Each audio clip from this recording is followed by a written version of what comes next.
It was supposed to be a simple film shoot, and it should have been simple.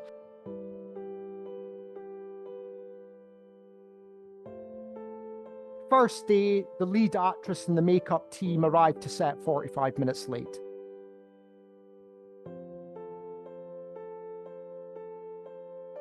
The stunt choreographer looked me in the eyes and he said, "Richard, you're replaceable. Anybody can do your job."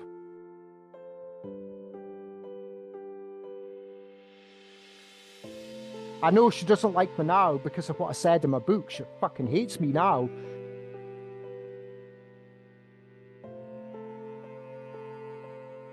And what they're going to sue me for? I'm like, okay, here's $3. Here's my life savings.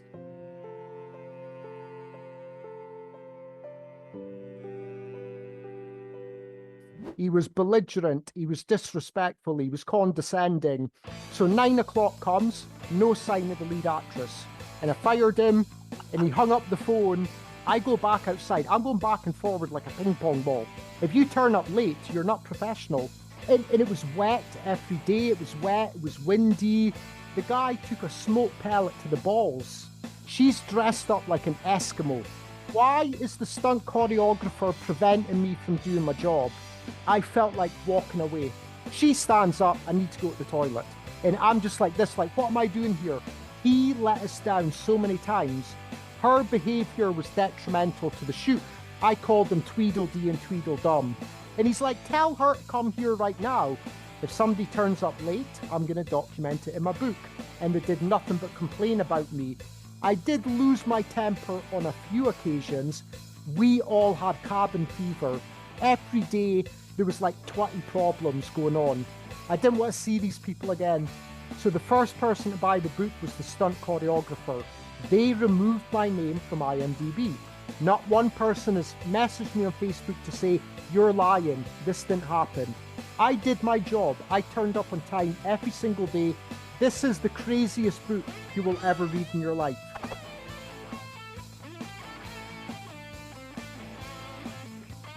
Right, well, let's just get straight into it. Richard, thanks for coming on again. No You've told problem. some interesting, funny travel stories, your time in Thailand and Cambodia on the channel already. And in this video, you're going to talk about a movie that you worked on and the mess and the chaos that was associated with that movie. So I'm looking forward to that. Can you give everyone like a brief outline of this story? Okay, so back in 2023, I worked on a low budget movie. I was back in Scotland. It was supposed to be a simple film shoot, and it should have been simple, but it turned into one of the most chaotic low budget film productions that I've ever heard of. It was like the Disaster Artist on acid, if you've ever seen that movie. It was just insane. Now, before we get into the interview, I just have to say, due to the controversial nature of the shoot, in the book that I wrote, I ended up writing a book about my experience on the film shoot called Lights, Camera, Anarchy. The book is highly controversial because I detail the unprofessional behaviour of certain crew members due to defamation and slander. I looked into this. I couldn't name the movie. So I'm going to refer to the movie as Synthetic Prey. That's the fake name of the movie. But the film does exist. If you want to know the name of the movie, if you want to watch the movie, go on IMDb, type in my name, Richard Curry, and you'll find the movie. And I encourage people to watch the movie, because once you hear about the making of the movie, and then you read my book, and then you watch the movie, you won't believe how well the movie turned out, because the actual film shoot was chaos personified. I've never seen anything like it. But I'm not going to refer to people by their actual names. I'm going to use aliases just to keep things legally binding and make sure there's no consequences. Okay, nicely said. Could someone sue you even though you're in Cambodia? Say if someone's back in the UK and they're not happy, can they still sue you? I don't think so. I done extensive research on this and I was very nervous before my book came out.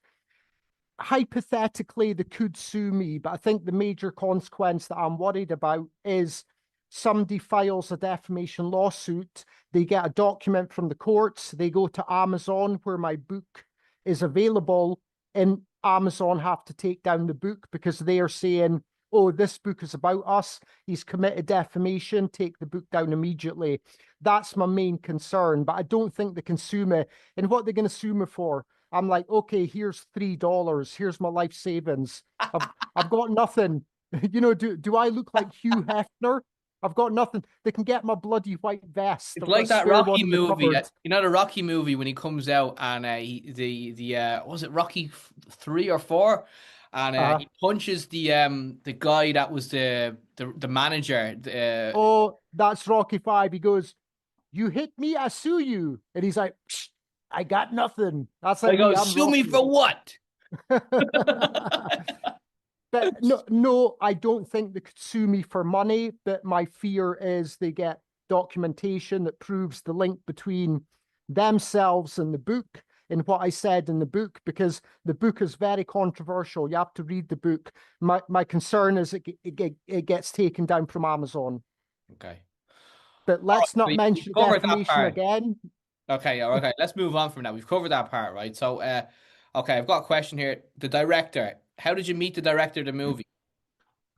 So the director, we'll refer to him as Daniel. I met him all the way back in 1998. This is back when dinosaurs roamed the land and I still had hair.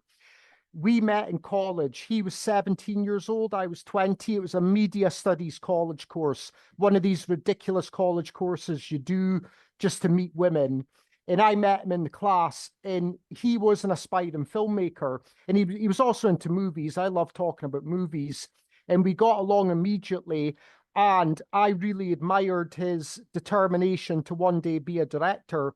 So we were constantly hanging out, even after college, and we made short films together.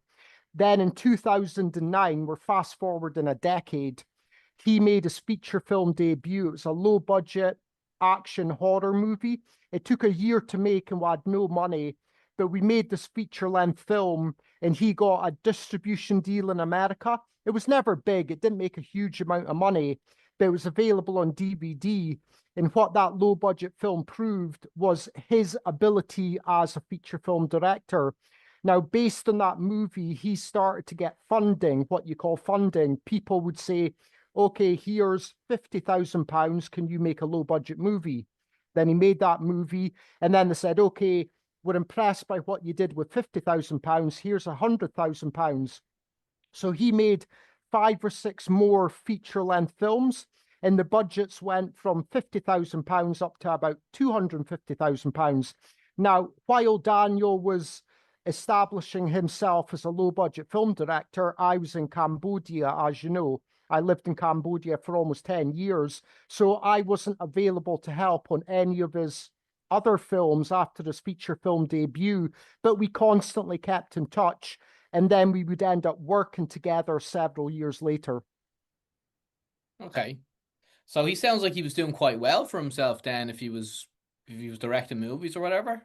He done amazingly. He was living the dream. Back when he was 17 years old, he was like, I want to be a film director. And he had to make a lot of short films, but then 15 years later, he was literally getting paid to make films, which is every low budget filmmaker's dream. So he was able to support himself and his family. He's got a wife and 2 young kids. Now, I have to say, some of the films he made didn't make a lot of money, but other films did make money and he had a back end deal. So if the film made X amount of money, he would get a percentage of what you call the box office. So he would make the majority of his money off the back end once it was shown on DVD or digital demand services like Netflix or Amazon, for example. Okay, so what were the circumstances that led to the movie that you worked with him on being made?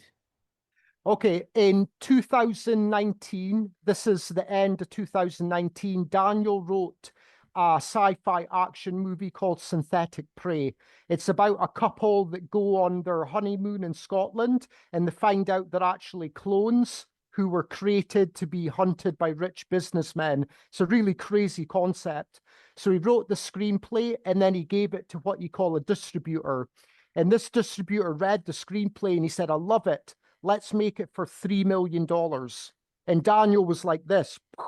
That was his big ticket to Hollywood. going from £250,000 up to $3 million.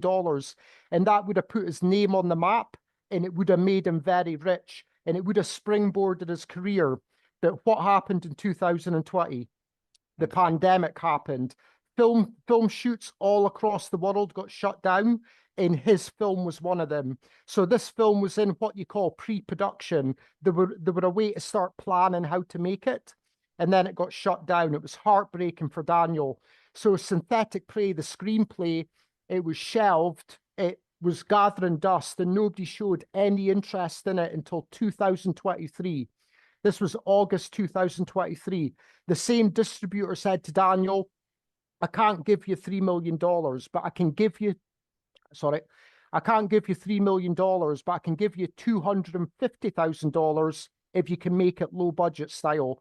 So Daniel went through his screenplay, helicopter chases, motorbike chases, multiple explosions, and he just took out all the big action scenes and he squeezed the screenplay down to a manageable size. And he said, okay, let's make it for $250,000. So the distributor, they put up half the money.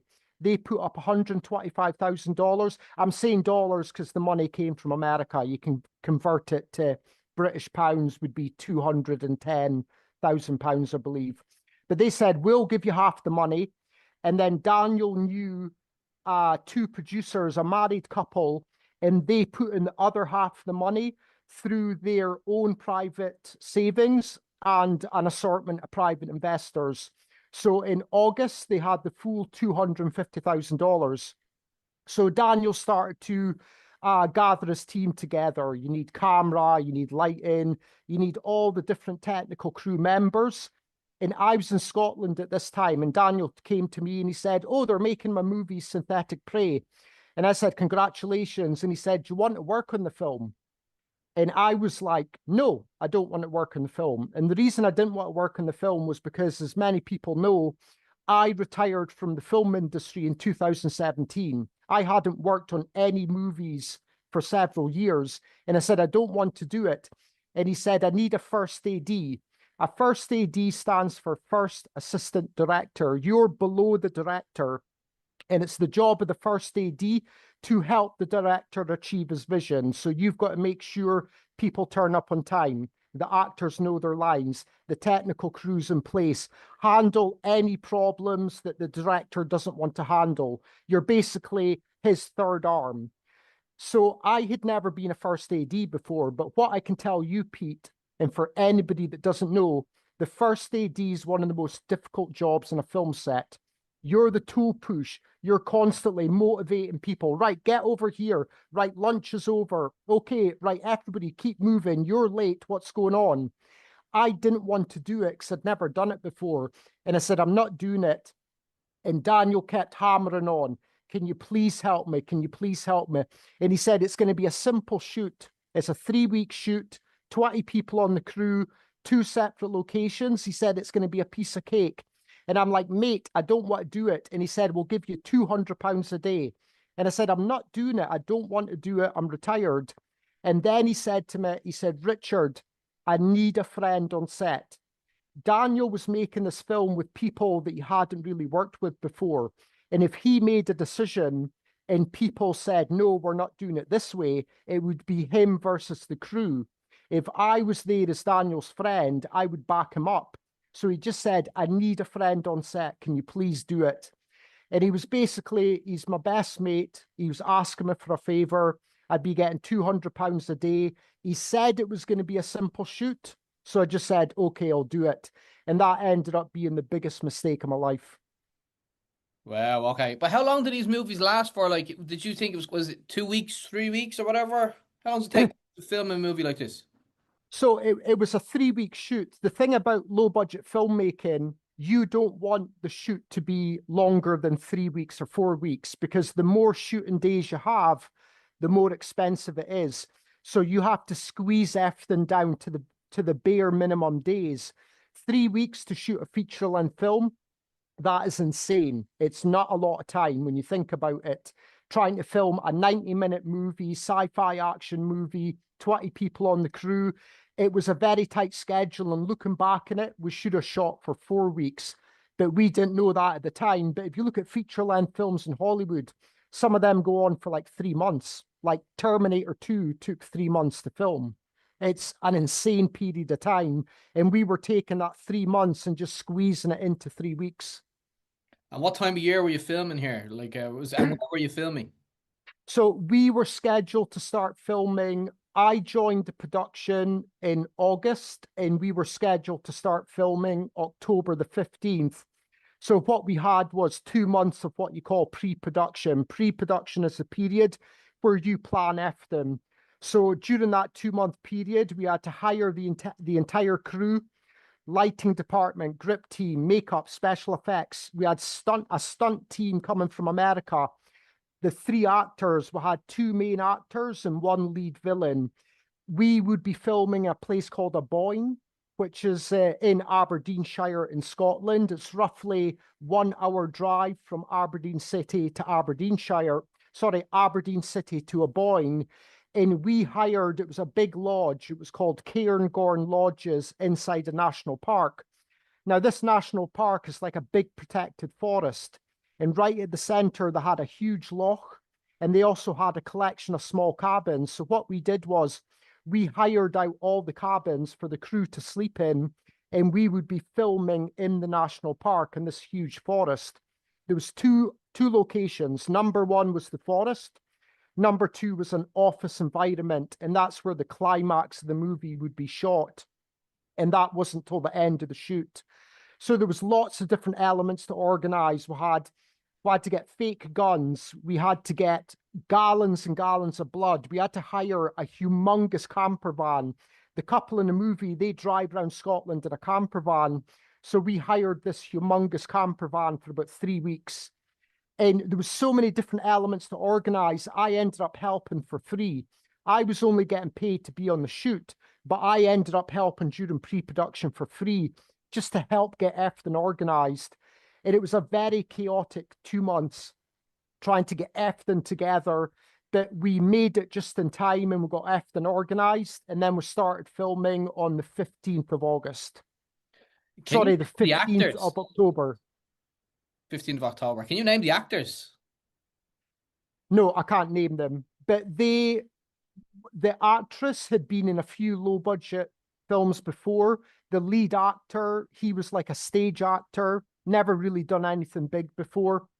The lead villain, he's a stunt man, but he also does acting, an amazing actor, very professional. He was the most professional person on the crew.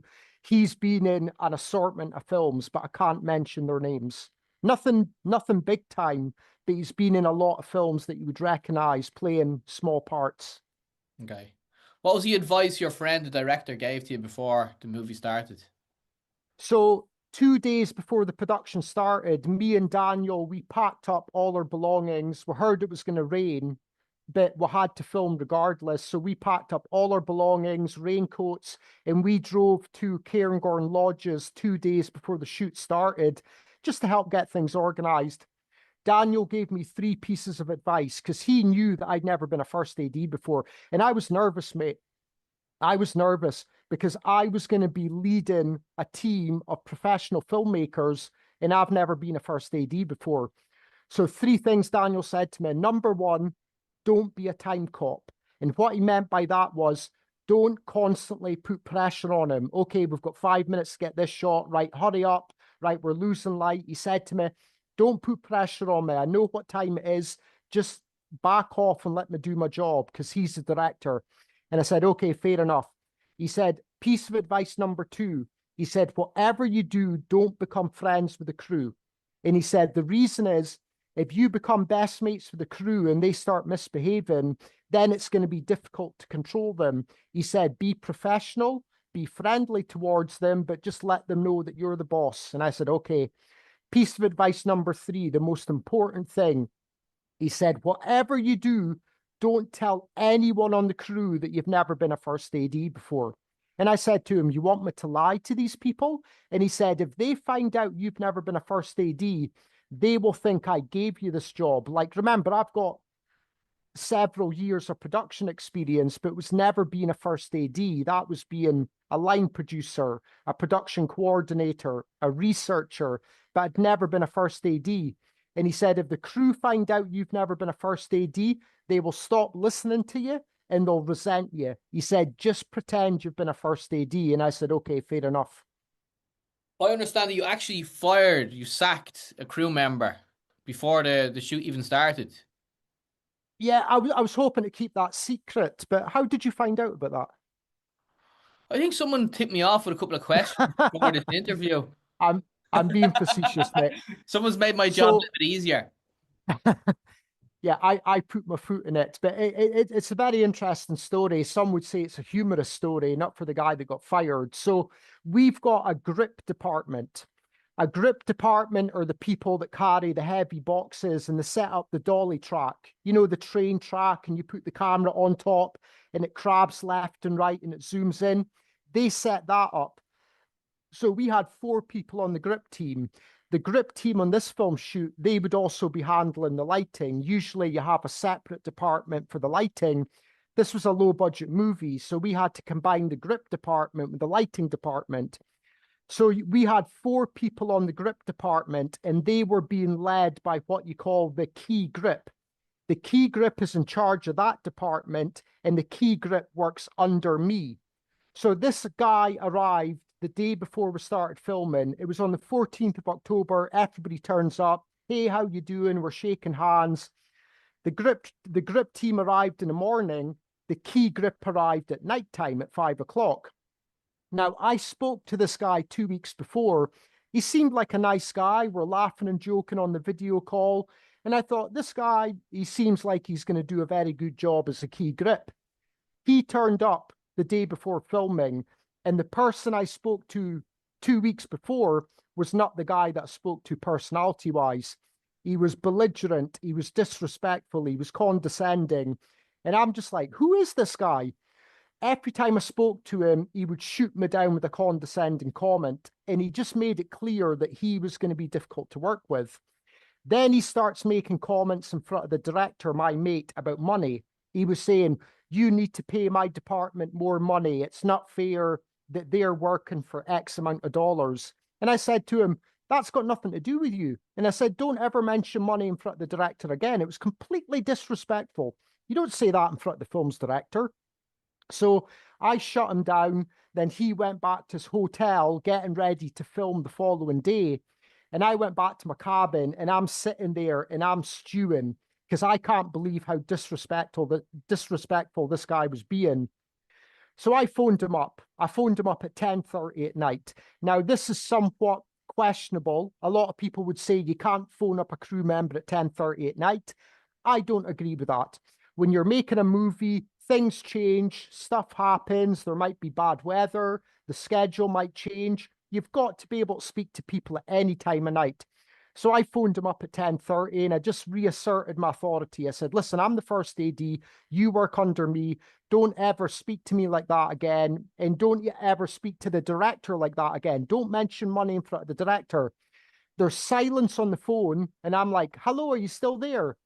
I can't believe you're phoning me up at this time of night. And I'm like, it's only 10:30. And he said, I will not permit you to phone me after 9 o'clock at night during the shoot. And I said, you work under me. You're leading a department. If I have to speak to you, I will phone you up at 1 o'clock in the morning if I have to. And he said, I won't permit you to phone me after 9 o'clock. And he was drawing a line in the sand. And you can't work that way. If something happens and I need to speak to him, I need to phone him up and speak to him, irrespective of the time. So I reasserted my authority. I said to him, I'm the first AD. I'll phone you anytime I want. And he said, you will not phone me again. And we're going back and forth. And what I suddenly understood was, I cannot work with this guy. The cameras haven't even started rolling, and the guy's throwing obstacles down at my feet. And I just said to him, I said, you know what? I'm not going to ever phone you up at 9 o'clock again. And he said, okay, perfect. And I said, because you're fired. And I fired him and he hung up the phone. So it's like 11 o'clock at night. And I'm just sitting there like, what have I done? What I just fired a key member of the crew the day before the shoot. Then the door opens, in comes my mate, the director, big smile on his face. He's like, "Oh, everything's going well with the shoot. I just spoke to the stunt team. Everyone knows what's going on. Who were you speaking to?" And I said, "The key grip can't come tomorrow." "Why not? I just fired him." "What?" So he said to me, "You shouldn't have fired him." I explained why I fired him, and he said, "Okay, fair enough. You're the first AD. If you had to fire him, you had to fire him." Then we've got a major problem. We don't have a key grip to lead the grip department. So what we did was we promoted a member of the grip team. He went from being a grip to being the key grip, and he would run the team. And then we got an extra grip. This kid, 17 years old, took a train from Wales up to Aberdeen just to work on the movie. So he arrived 2 days later. So getting back to the key grip that I just fired, I thought, thank God I never have to see that again, because he's an a-hole. Then we get a phone call from the director's wife, who's the production manager. She said, "The key grip's coming to your cabin." And I'm like, "What's he coming here for?" He left his tool belt in the equipment van. So this guy I just fired is coming to get his tool belt. And I'm like, "Oh, for goodness sake." So me and the director go outside, and this guy's raging because he's just been fired, and he's shouting and screaming at me, "You're a bully, you're unprofessional, you're this." And I said, "Listen, mate, you got fired because you were unprofessional. You thought this was a big budget movie. You made disrespectful comments in front of the director." We're going back and forth. I gave him a tool belt. And this is like 11:30 at night. We're filming the next day at 6 in the morning. And I'm arguing with this guy I just fired. So I thought, I need to get rid of him. So I walked towards him, I put my hand out, and I said, "Listen, mate, you seem like a nice guy, and I'm sure you're very professional, but you've got a big chip on your shoulder." And I went to shake his hand, and he said to me, and I quote, "Stay back, I've got the police on speed dial." So he was going to phone the police because I'm trying to shake his hand. So he ended up leaving about 12 o'clock at night. But that was a chaotic event that occurred right before the film took place. And my mate, the director, said, "For God's sake, don't fire anyone else. We've got a small crew, don't fire anyone else." So I went to bed that night and I thought, right, the worst is behind us. I fired this guy. I showed everyone my authority, who's the man, and everything's going to go smoothly. But I was wrong. So then what were some of the other problems you had leading up to this? Or during the first So couple when of the days? yeah, the first few days we had what I would call minor problems, nothing major. First day, the lead actress and the makeup team arrived to set 45 minutes late. There was a miscommunication, which I dispute. They knew what time to turn up, but they're claiming, "Oh, this happened, that happened," just lies. But they turned up 45 minutes late. But it's the first day of filming. You know, it's the first time everyone's working together. Problems happen, but this is where you gel together. Day number two, planes. We're filming in the forest. We're filming like a big dialogue scene. And dialogue's very important on a film set. You can't have any background noise. So we get halfway through this dialogue scene, and we're like, "Is that a plane? Where's the plane coming from?" Because the airport's that way, 100 kilometers that way, and there's a plane going over our head, and we can't figure it out. There was a private airfield 5 kilometers away, and the guy offered tours in a glider. So there was like a small aircraft trailing a glider. And on this day, they're constantly flying over our location. So we're like, "Action," dialogue starts. "Plane, cut." You wait for it to go away. "Okay, silence, action." "Plane, cut." This went on for hours, just a nightmare scenario, but we just had to stop and start. And the plane never interrupted again, I have to say. This was just a one-off incident. Day number three, major problem. The camera broke down. We got halfway through filming, the image sensor on the camera, so you've got the lens, and directly behind it, you've got the image sensor. It slipped a millimeter out of place, and it made it was like a lens flare on the bottom third of the frame. So that shut down the whole shoot. And we're like, how on earth did that happen? Because the camera didn't fall over. So the camera assistant, who's also the focus puller, he spent 45 minutes fixing it. And the whole time we can't film. So the director, my mate's pacing back and forward, puffing on his vapor, like stressing out. And he said to me, that's never happened before. And I said, on that camera? He said, that's never happened to me ever.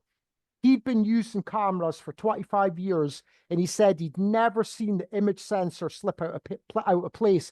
And he said to me, the film's cursed. And I said, what do you mean? He said, we had planes yesterday, the camera breaks down today, the film's cursed. And I just dismissed him. I said, mate, calm down. It's only 2 incidents. It's no big deal. So the camera got fixed. Major delay, but we got the camera fixed. And then we start filming again. Day number 4. The worst day of my life. The most stressful time I've ever had in a film set occurred on day number 4. And I was that close to quitting. So we were filming 10 pages of the screenplay. Just to let you know, for people that don't know, the number of pages that you film on average on a feature film or low budget is 5. We were filming 10 pages. It was a humongous scene. It was a very important scene. It's where the major twist of the film happens. So the 2 main characters and the lead villain, they're sitting around a campfire exchanging dialogue. It's a very important scene, but 10 pages is monstrous. We were only filming 7 hours per day. On your typical film shoot, you're filming 10 to 11 hours. Due to the weather, it didn't start getting light until 8 o'clock in the morning, and then it was fully illuminated at 9. So you can't start filming till 9. Then it started getting dark at 4, and by 5, it's pitch black. We're outside in a forest. So we only had 7 hours once you take away the 1-hour lunch break. It was a monstrous scene. So everybody on the film set knew you've got to turn up on time. You've got to do your job properly. You've got to stay on set. Everybody's got to be super focused. Everybody was on the same page, apart from the lead actress.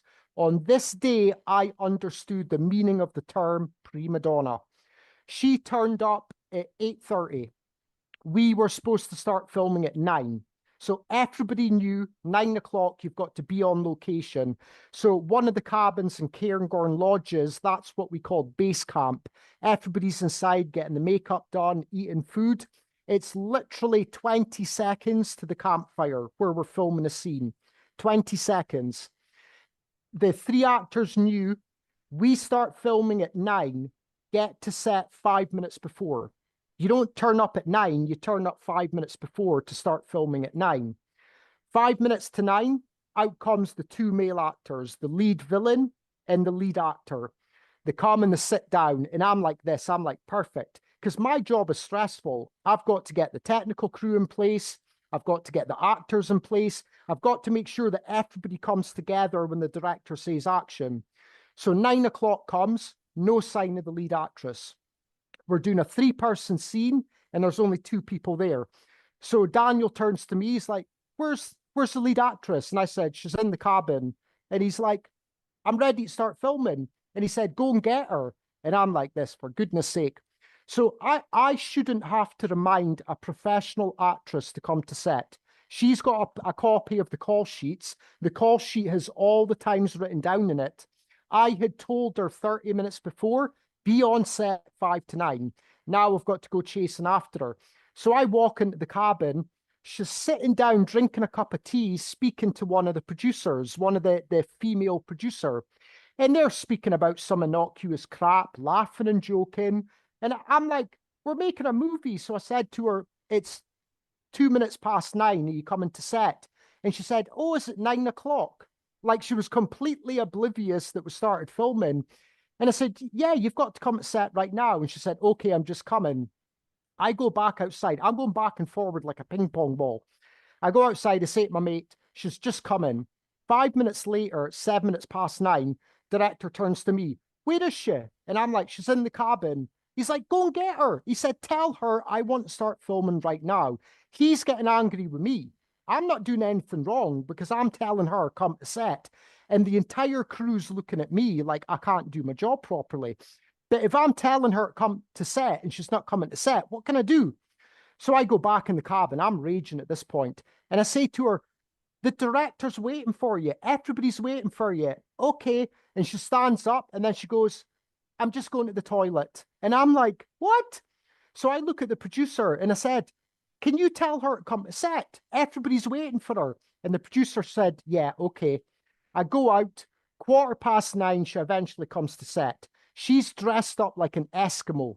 She's got on a hoodie, 2 jackets, a hot water bottle under this arm, a flask of tea, and she's walking to set. She's wearing these enormous furry boots, which are not what her character wears. She's supposed to wear these small black trainers, which she's carrying in a bag. And she's walking to set, shaking people's hands, stopping and speaking to people. And I'm like, let's fucking go. Come on. We're losing light. We're losing time. Let's get going. She comes, she sits down, we start getting through the scene. We got like maybe half a page of dialogue done, 10 o'clock. We've got to change the camera angle. You change the lens and you move the camera. It takes 30 seconds. She stands up, I need to go to the toilet. She's already been to the toilet, I need to go to the toilet. So I said to her, go to the toilet, but come back as soon as possible. She goes to the toilet, 10:05. Director turns to me, where's the lead actress? I'm like, she's in the cabin. And he's like, tell her to come here right now. So I've got to go chasing after her. She's sitting down speaking to the producer again, not bothered about filming. And I'm like saying to her, you have to come to set right now. What are you waiting for? What annoyed me about the whole situation was the producer, who's the top of the food chain, in charge of the project, got money invested in the movie, wasn't reinforcing my orders to the lead actress. So how can I do my job if the actress isn't listening to me? So the actress said, I'm coming. 10 minutes later, she came out. 11 o'clock, same thing. I've got to go to the toilet. She stands up, she goes to the toilet. I've got to go chasing after her. 12 o'clock, 15 minutes before the lunch break, I've got to go to the toilet again. I've got to go chasing after her. And the whole time, the director's getting angry with me.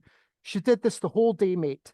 And I was disgusted. Now, I know it's funny to talk about it, but at the time, I was under so much pressure.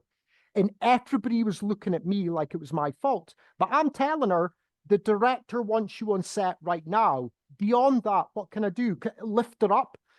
Here's the actress. You know, there's nothing I can do. And she didn't respect me in the slightest. And not only did she not respect me, she wasn't showing any respect for the director. And I was just infuriated. I've never seen anything like that on a film set before. I've heard stories, but I've never seen it before. And it was disgusting.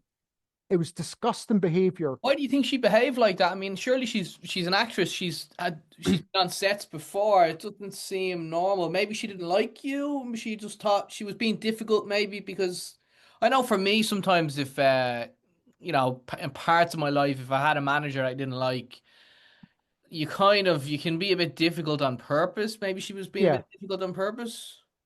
The thing is, that's actually a valid point, and people have said that to me before.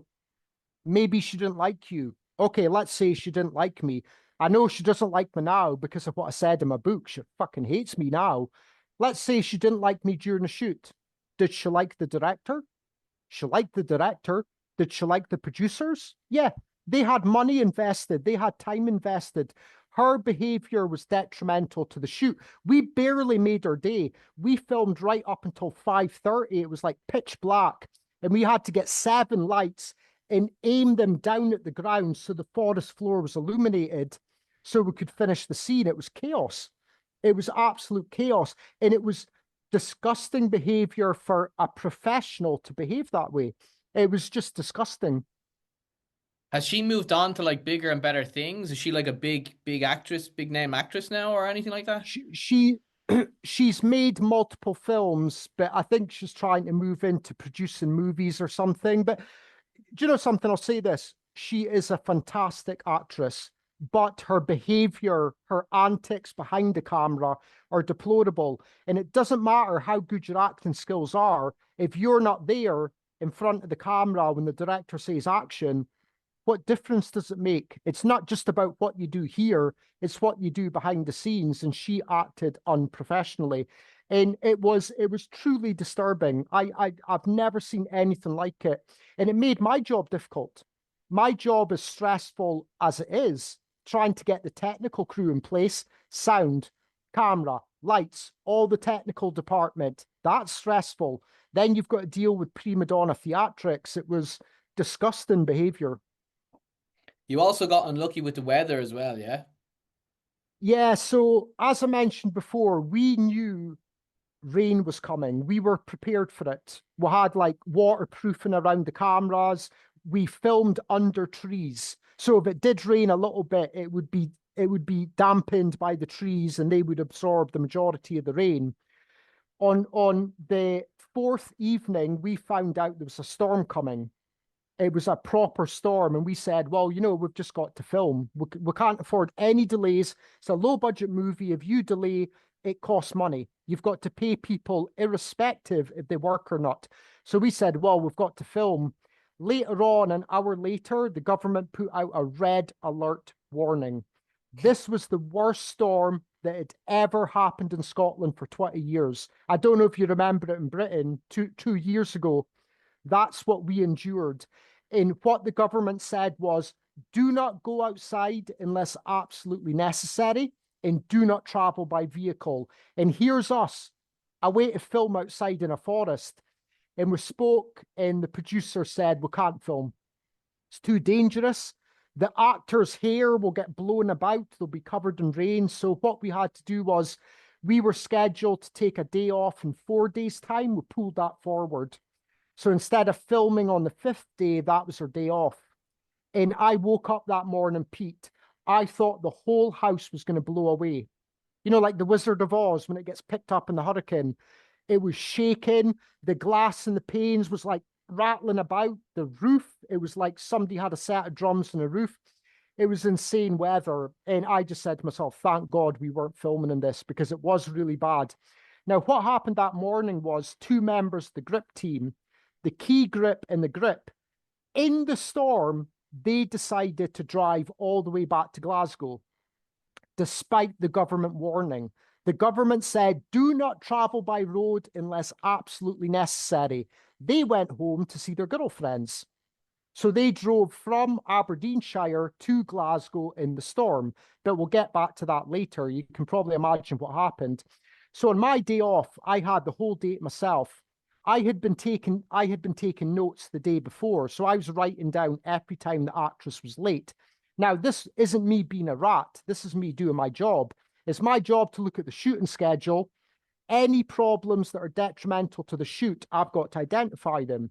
So I took a note all the times and added it up. It was over an hour that she delayed the shoot, an hour of her getting up and going to the toilet and coming back 10 minutes later. And I told my mate, the director, he was disgusted. He was like, are you sure it's 1 hour? I said, it's over an hour, but I'm just being conservative. And I said, that's disgraceful. I said, we're shooting 7 hours a day and she's messing about going to the toilet for 1 hour. And I said, how can I do my job? And why am I getting blamed? Because he was angry with me. We're best mates, but this was a professional film shoot. I worked for him and he's getting pissed off with me. And I said, why am I getting the blame for doing my job and she's not doing her job? And my mate sort of said, do you want to quit? And I said, I'm not going to quit, but I'll tell you this, I'm taking zero responsibility for her. I said, I'll tell the technical crew what to do, the other two actors, but I'm not taking any responsibility for that woman. I said, she's unprofessional and I can't work with her. So my mate went to the producers. They were staying in another cabin. And he said to them, Richard observed that the lead actress was 1 hour late. She caused 1 hour of delays. And he said, Richard's not happy and he's thinking of walking away or not telling her what to do.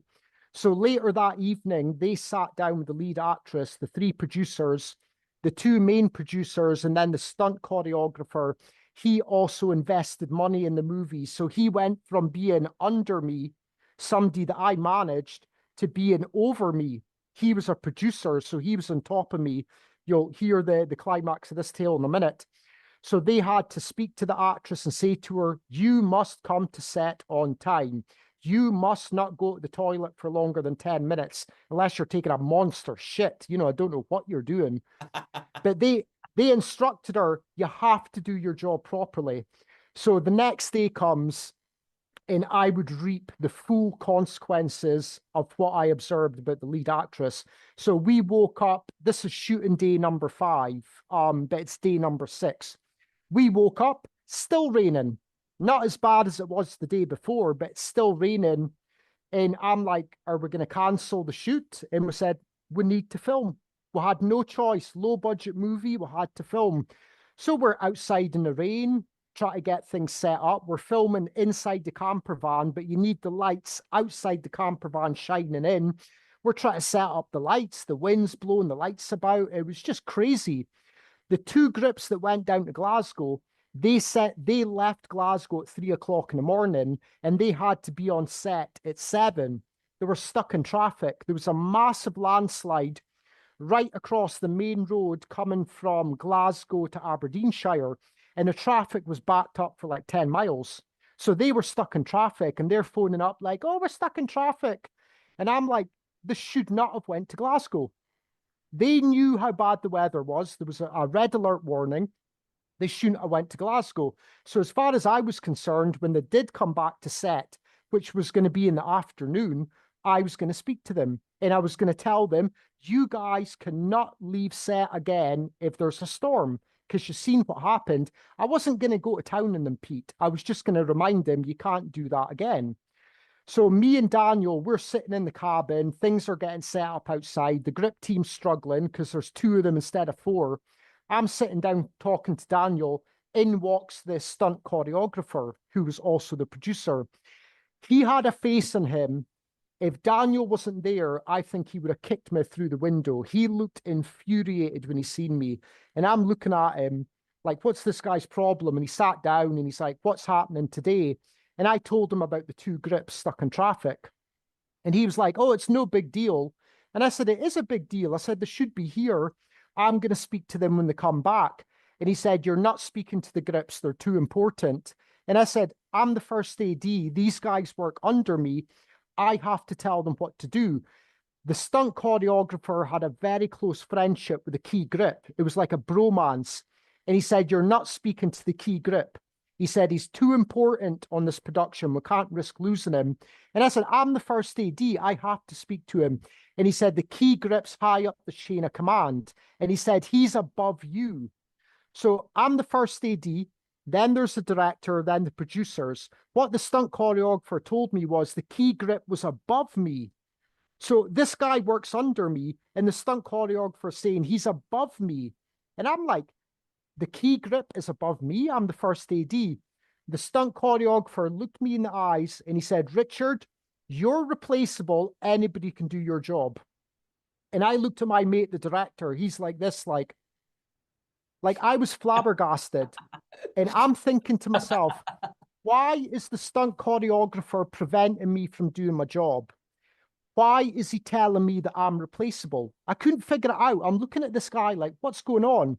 So I pointed to a chair and I said, let's make the chair the first AD and I'll go home. Stunt choreographer burst out laughing. That broke the dark atmosphere. And I stood up and I walked outside the cabin. I felt like walking away. I was very close to walking away because of what this guy said to me. He told me I'm replaceable. Anybody can do my job. And I'm just like, this guy's got animosity towards me. What's his problem? I'm doing my job. I'm trying to protect the production. I'm making sure that everyone turns up on time. If people are late, I'm making sure I speak to them. What is this guy's problem? Then it occurred to me, he had a very close friendship with the lead actress. They were always carrying on together, laughing and joking. They were very close friends. He was upset because I had made observations about her tardy behavior, and he didn't like that. And instead of calling me out about my observations made about her, he decided to insult and demean me. I just felt like walking away. And at that moment, Pete, I understood what was going on. The lead actress was a prima donna, and she was going to behave any way she wanted, and there wasn't anything I could do about it. And the stunt choreographer was basically her bodyguard. And I'm just like this, like, what am I doing here? How can I do my job? This guy's telling me I can't give people into trouble for being late. And I can't criticize the lead actress who's behaving like a prima donna. And I came that close to quitting. And the only reason I didn't quit was because of the commitment I made to my mate. I said, I'll be the first AD, I'll be by your side. If it wasn't for him, I would have walked into the forest and walked all the way back to Aberdeen City. It was just an untenable situation. Okay, so what happened on the evening of day number 5 then? So that had been another stressful day. It was stressful for me because the stunt choreographer basically told me anybody could do my job. It was raining the whole day. So that evening, Daniel came into my cabin. Now, one thing I didn't mention about Daniel was the big camper van that I mentioned that was there for the whole shoot, he was sleeping in that camper van. And the reason he slept in that camper van was because our budget was so small, we couldn't afford accommodation for the director. So he very nobly volunteered to sleep in the camper van. That camper van had no gas, so there was no heating. So every night he's sleeping in that freezing cold camper van. And he's the director sleeping in the camper van. Plus, he was under a lot of pressure. Not only was he the director, he was the cameraman. He decided to be the cameraman to save money. And he was what you call the DOP, the director of photography. That should have been a separate person. He decided to do that. So he's doing 3 separate jobs, 3 jobs in one, plus he's sleeping in a camper van. So he was under a mountain of pressure. That evening, we spoke, and he said to me, he said, I've never seen anything like this in a production in my life. He goes, this is insane. The camera breaking down, the planes, the prima donna behavior from the actress, what the stunt choreographer said to you today. He said, this film is cursed. And he said, this is not a normal production. I went to bed that night and I started to think about what Daniel told me. This is not a normal production. And he was right. I'd never seen anything like this before on a film set. And I made the decision that evening, someone had to document what was going on, and it had to be me. So what I started doing was I started taking audio messages on my phone. It was the only way to document what was happening. So later on in the shoot, somebody would turn up late, somebody wasn't doing their job properly. I would deal with it, and then I opened up my phone and left a message, basically narrating what happened. And that's how I documented the shoot, by sneaking into the forest and speaking into my phone. What, making voice notes? Yeah, basically voice notes, and I did that for the remainder of the shoot. Just went into the forest. I think people thought I was going for a piss, but I was just like this, like speaking at my phone. People are Whispering into turning your up phone. late. These people are amateurs. So then what happened then? So yeah, you're going through all this. You're on the 5th day or whatever. It rolls into the 6th day. Does it start getting smoother, or what happens then? No, it started getting worse. So what happened in the next few days, we had to rely on the makeup and special effects team. We got a professional special effects supervisor. He flew from America with suitcases of special effects. We got a makeup artist from Glasgow. Now, these two had worked together before. They were thick as thieves. I called them Tweedledee and Tweedledum. I have never met two so incompetent people in my life. There was several special effects that they promised our director: an exploding head, a latex hand that gets cut off, a latex hand with fingers that get cut off.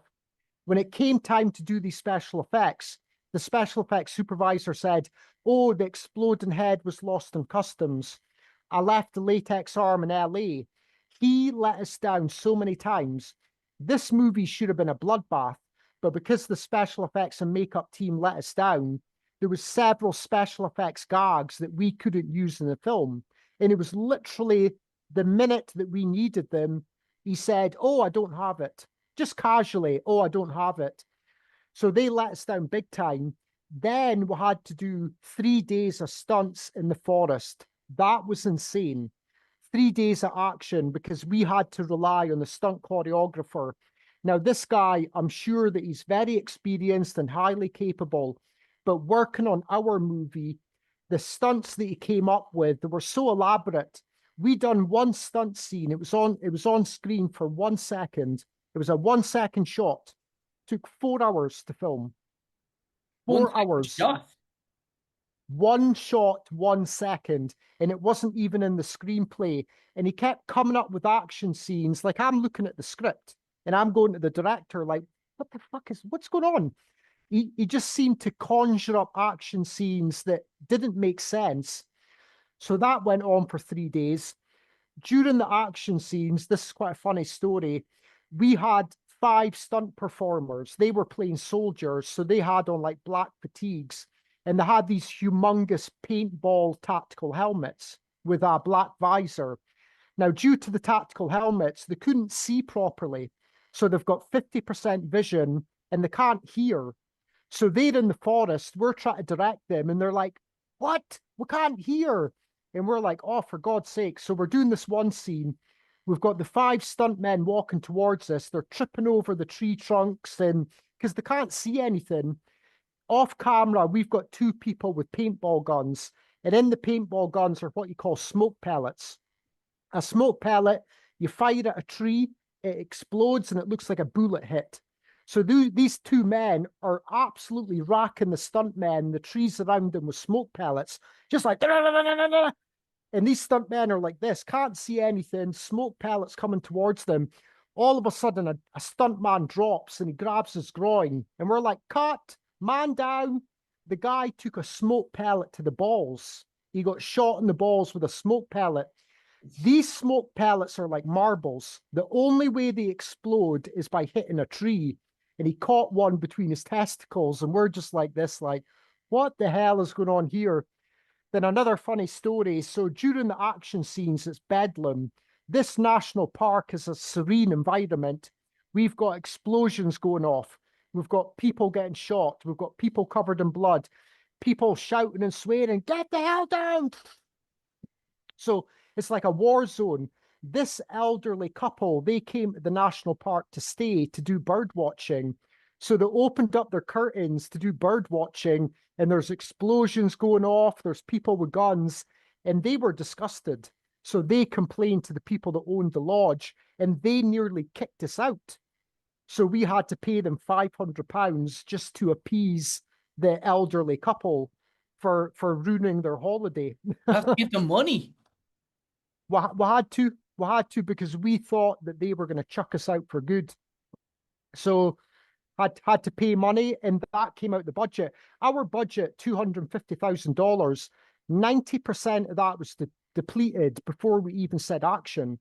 So from that point on, every dollar counted, and then we're having to pay £500 to this elderly couple. It was just bananas. And then what happened was, I think you'll remember that my mate said to me, "Whatever you do, don't tell anyone that you've never been a first AD before." I accidentally divulged to a member of the crew. He said, "Oh, were you a first AD in Cambodia?" And I said, "Oh, I've never been a first AD before." And then I'm like, shit. He immediately went round all the crew members and said, "He's never been a first AD before. He's telling us what to do, and he's never been a first AD." So the technical crew, certain members, they started rebelling against me because they didn't look at me as a professional first AD. They looked at me as an amateur.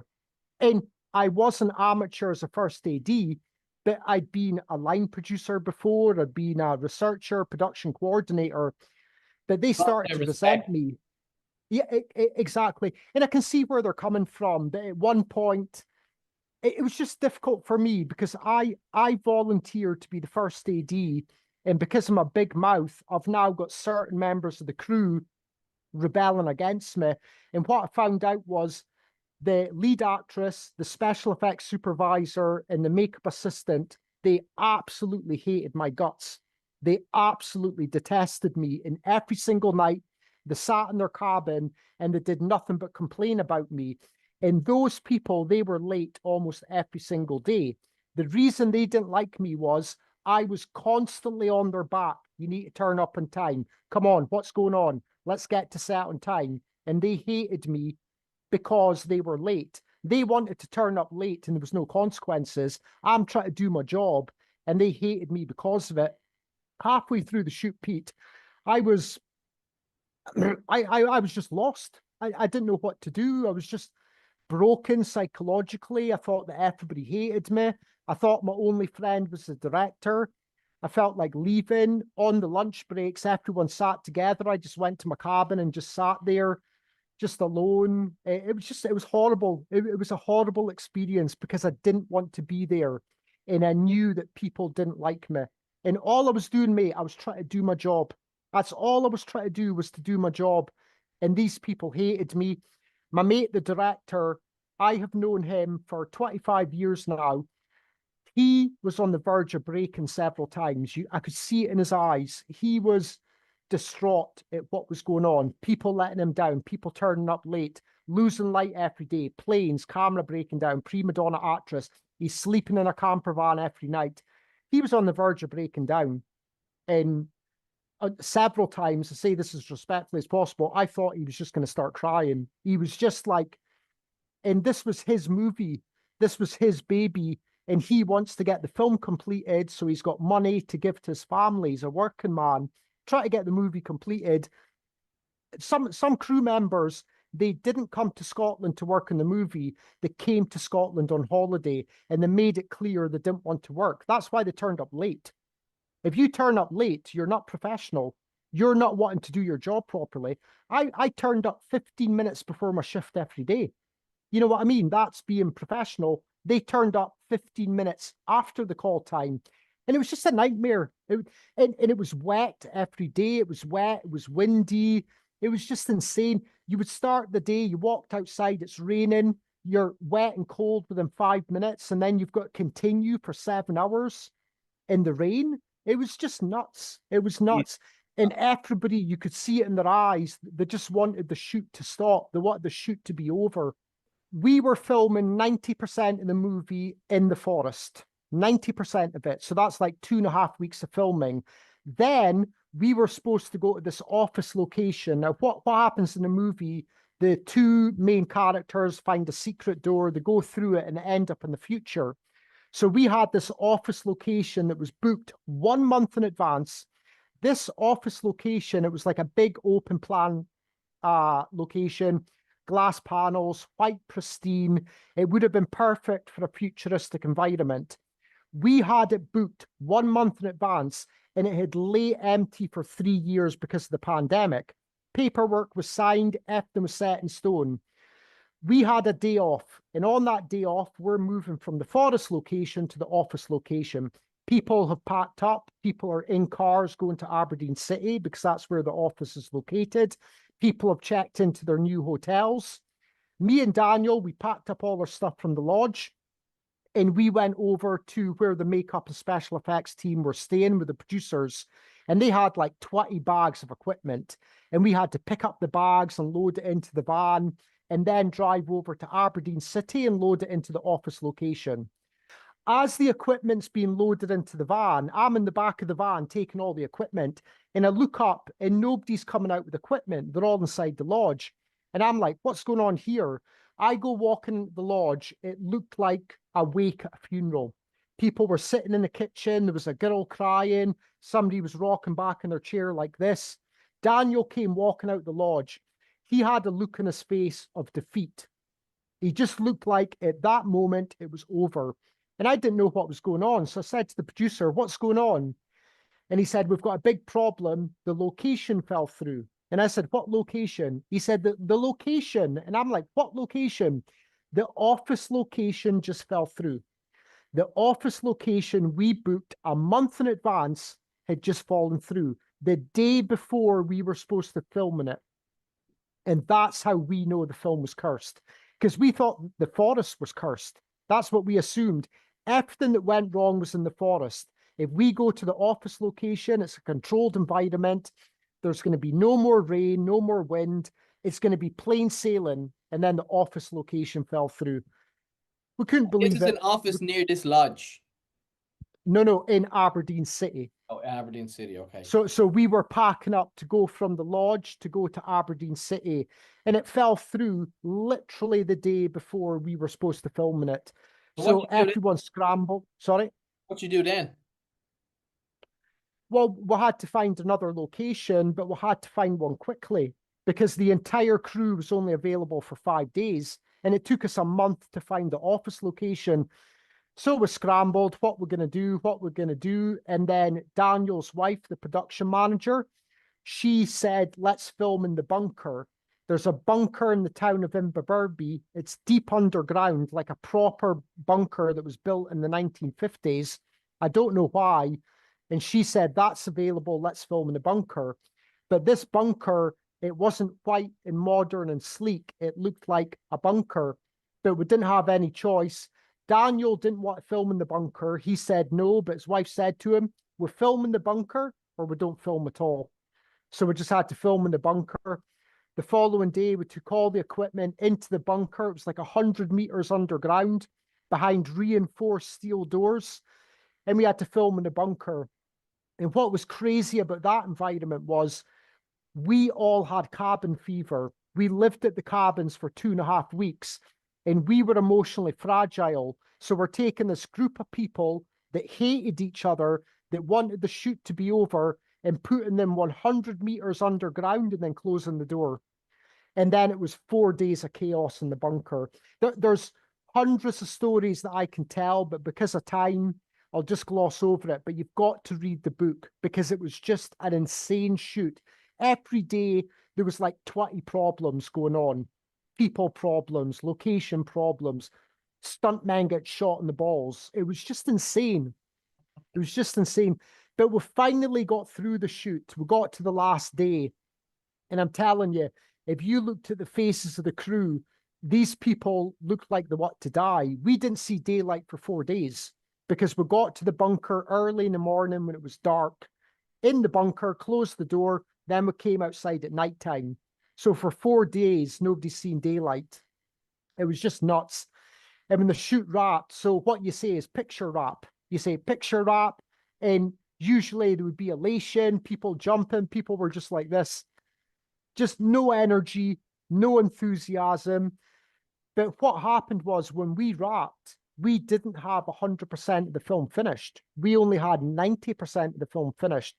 All the delays that happened during filming, the weather, the camera breaking down, the planes, prima donna actress, in an assortment of other crew problems, all those delays added up and we only got 90% of the film finished. So it was bittersweet. You 10% then. I don't like how could you wrap it without having it all done? So what happened was we had to raise an additional $25,000 and then the production recommenced in March the following year. And we couldn't film right away the previous year in 2023 because winter was coming and the color of the leaves happened so drastically, the footage wouldn't have matched up. So we had to wait until March the following year, raise $25,000, and then everyone came back to shoot the other 10%. You did it Now in I was spring then. Yeah, so it was spring the following year, basically 5 months. We They got waited, the same and color again, like spring and the seasons, or it, like, how it, did that it work? roughly changed to the correct color, but because of the way Daniel shot, it would be deep focus, so it was focused on people's faces, and you didn't really see the background. But it was also snowing as well in winter, so you can't go from no snow to snow. So we had to wait that 5 months. But when the shoot recommenced, I was still in Scotland. And Daniel said to me, do you want to come for the pickup shoot? It was 5 days, so we get £200 a day. Are you going to come along for the pickup shoot? And I said to him, is the lead actress coming? And he went, yeah, she's the lead actress. Is the stunt choreographer coming? Yeah, he's flying over from LA. Ain't coming. And I said, even if you got a gun and put it to my testicles, I would just say, blow them off. I wouldn't go.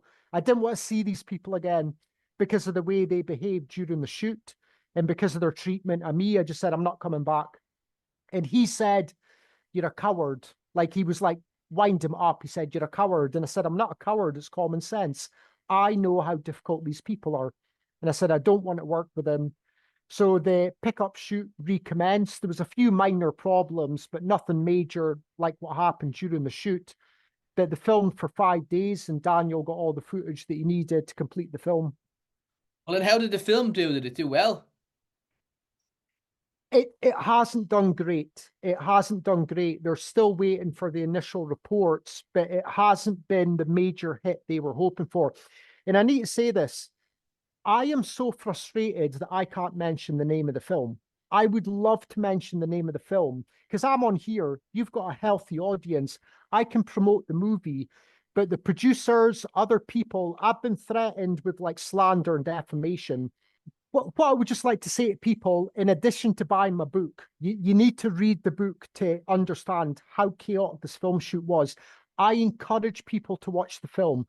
Go on IMDb, type in my name, Richard Curry, watch the movie. It's a fantastic movie. When you look at what we went through, you've heard the stories. This was a chaotic film shoot.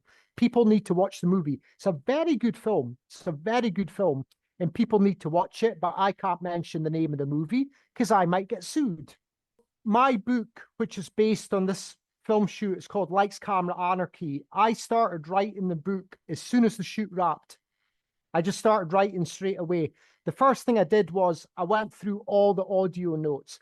I had 830 audio notes over almost a 3-week period. These audio notes ranged from 10 seconds right up to 5 minutes. And they were just, it was such a surreal experience listening to myself describing what I had endured just a week previous. And it was just, I was going crazy in the audio notes. I didn't recognize myself. And I sounded like Colonel Kurtz in Apocalypse Now. I watched a slug crawling across a razor blade. I was just insane. So what I did was, after I listened to the audio notes, I transcribed them, and then I just sat down and I looked at the notes, and it was like 400 pages of notes, and I just got stuck right in. And it took me about 1.5 years to write the book. It's the most challenging personal project that I've ever undertaken. There was 20 to 30 characters. We had pre-production, production, post-production, hundreds of incidents that happened over that 3-week shoot to document. And it was just a challenging book, but I got it finished and I released the book in March 2025 this year. So what happened with the IMDb controversy? So there was a very peculiar reaction from the crew when my book first came out. I didn't tell anybody that I was writing this book, including my friend, the director. And the reason I didn't tell him was because I didn't want him to be implicated in any way with the writing of the book. I just left him out of it. I didn't want to include him. I was going to write the book. I knew what I wanted to say, and it was based on my experience. So when I told him about the book, he was shocked. He was like, "You've done what?" And he said, "When's the book coming out?" And I said, "The book's out now."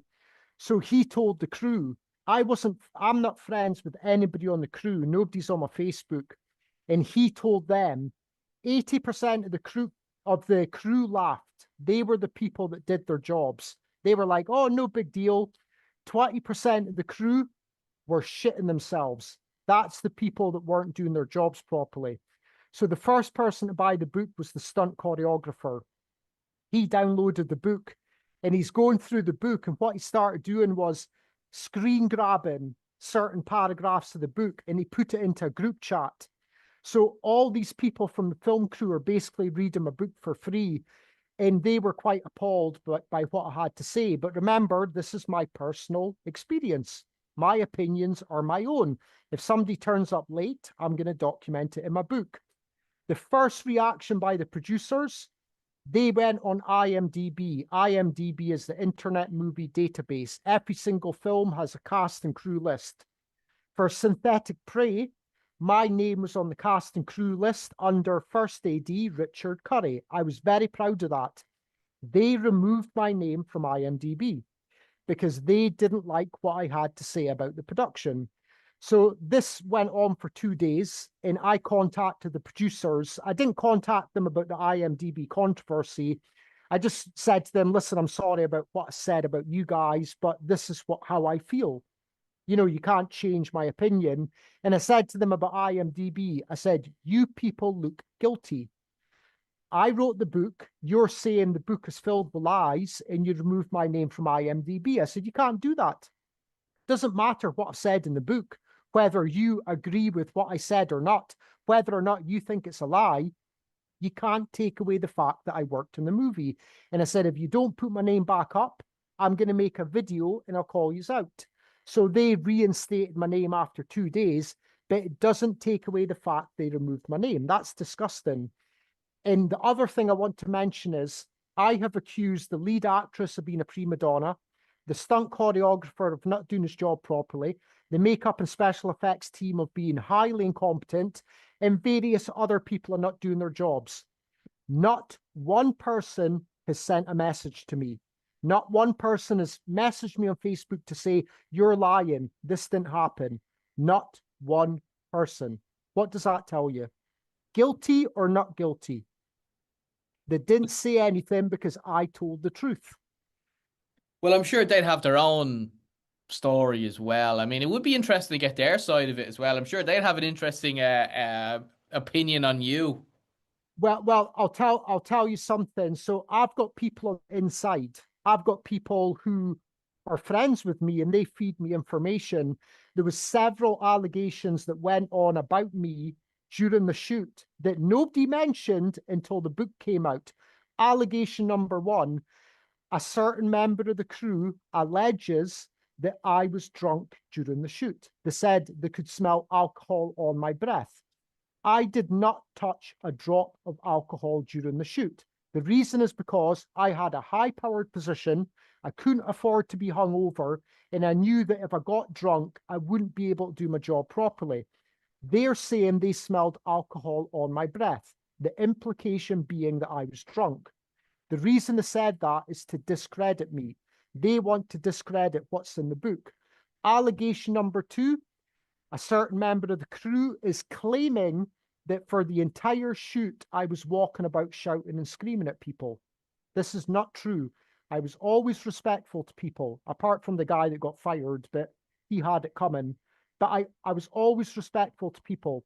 I did lose my temper on a few occasions, but that's off the back of people turning up late 2 weeks in a row, people not doing their jobs for 2 weeks in a row, and me being under pressure.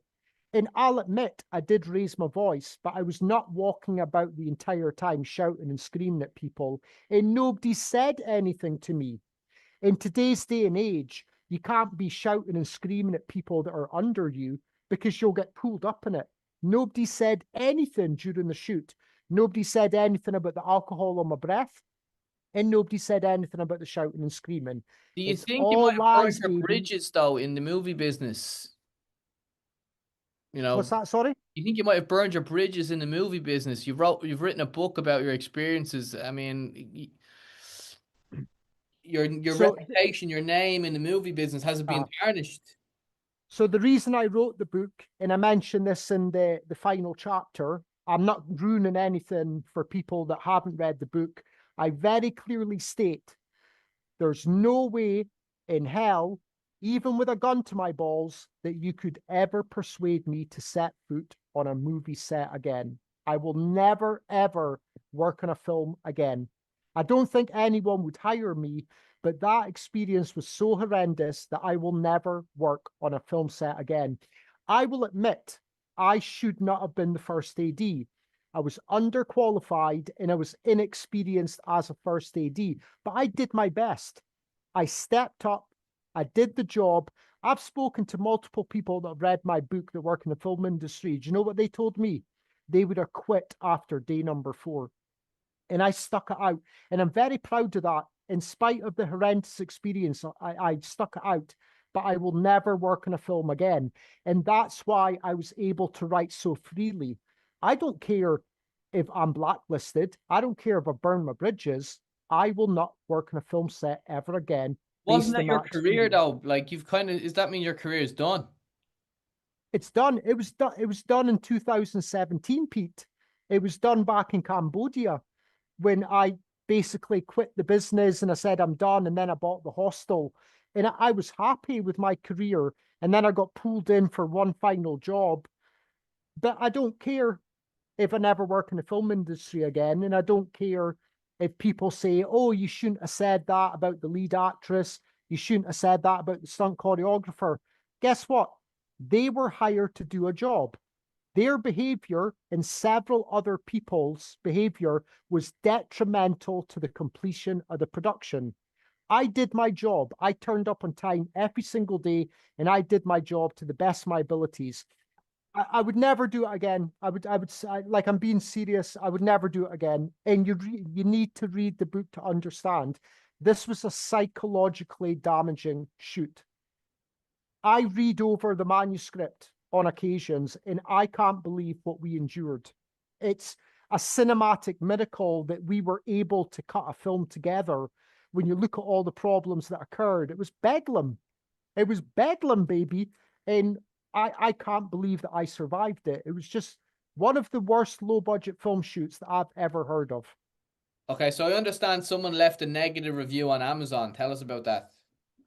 Yeah, so I opened up Amazon one day and I got a 1-star rating and then a review that was like maybe 20 lines. And I'm like, who's this from?